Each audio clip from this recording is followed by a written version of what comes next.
आज की कहानी का शीर्षक है झूठ के पीछे की सच्चाई। शहर के एक पुराने हिस्से में रहने वाला आरव एक आम सा इंसान था। न बहुत अमीर न बहुत गरीब। सुबह ऑफिस, शाम घर, बस यही उसकी जिंदगी थी। लेकिन एक दिन उसकी जिंदगी में एक ऐसा झूठ आया जिसने सब कुछ हिलाकर रख दिया। उस सुबह अखबार की पहली खबर ने पूरे शहर को चौंका दिया। प्रसिद्ध सामाजिक कार्यकर्ता नीलम शर्मा ने आत्महत्या कर ली। आरव के हाथ से चाय का कप छूटते छूटते बचा। नीलम शर्मा उसकी बचपन की दोस्त की माँ थी, और सबसे अजीब बात यह थी कि नीलम जी को वो इंसान जानता था जो आत्महत्या शब्द से सबसे ज्यादा दूर थी। शाम तक सोशल मीडिया, न्यूज़ चैनल, सब जगह एक ही कहानी चल रही थी। कहा जा रहा था कि नीलम शर्मा किसी घोटाले में फंस गई थी, बदनामी से डरकर उन्होंने जान दे दी। लेकिन आरव के मन में एक सवाल बार बार गूंज रहा था, अगर ये सच नहीं हुआ तो? अगले दिन आरव नीलम शर्मा के घर पहुंचा। घर के बाहर पुलिस थी, लोग थे, कैमरे थे।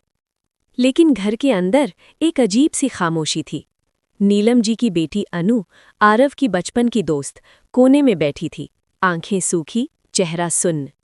आरव ने धीरे से पूछा, अनु, तुम्हें लगता है तुम्हारी माँ ऐसा कर सकती हैं? अनु ने सिर उठाया, आंखों में एक डर था। नहीं, लेकिन सब कह रहे हैं कि यही सच है। उस रात आरव को नींद नहीं आई। उसे बार बार एक बात याद आ रही थी। नीलम शर्मा हमेशा कहा करती थी, सच देर से बाहर आता है, लेकिन झूठ ज्यादा देर टिकता नहीं। तीसरे दिन आरव ने एक जोखिम भरा फैसला लिया। वो नीलम शर्मा के पुराने ऑफिस पहुंचा।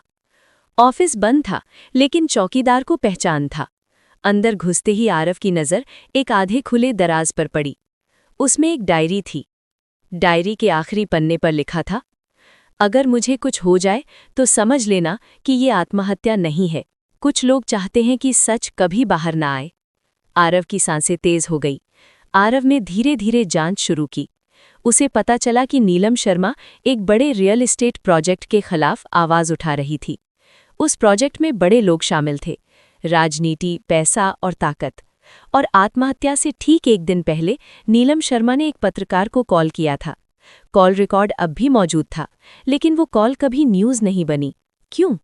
जब आरव ने ये सब एक स्वतंत्र पत्रकार को सौंपा, तो अगले ही दिन उसे धमकी भरा फोन आया, अपनी जिंदगी प्यारी है तो पीछे हट जाओ।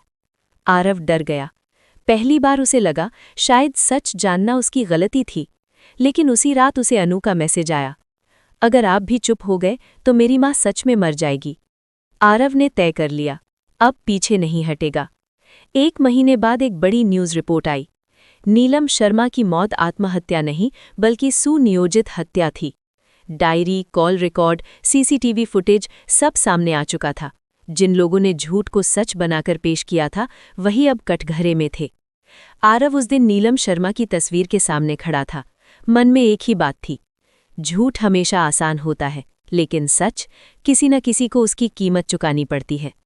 और उस दिन आरव ने समझा, सबसे खतरनाक झूठ वही होता है जिसे पूरा समाज सच मान ले। हर झूठ के पीछे एक सच्चाई होती है, लेकिन उस सच्चाई तक पहुंचने के लिए किसी एक इंसान को सवाल पूछने की हिम्मत करनी पड़ती है।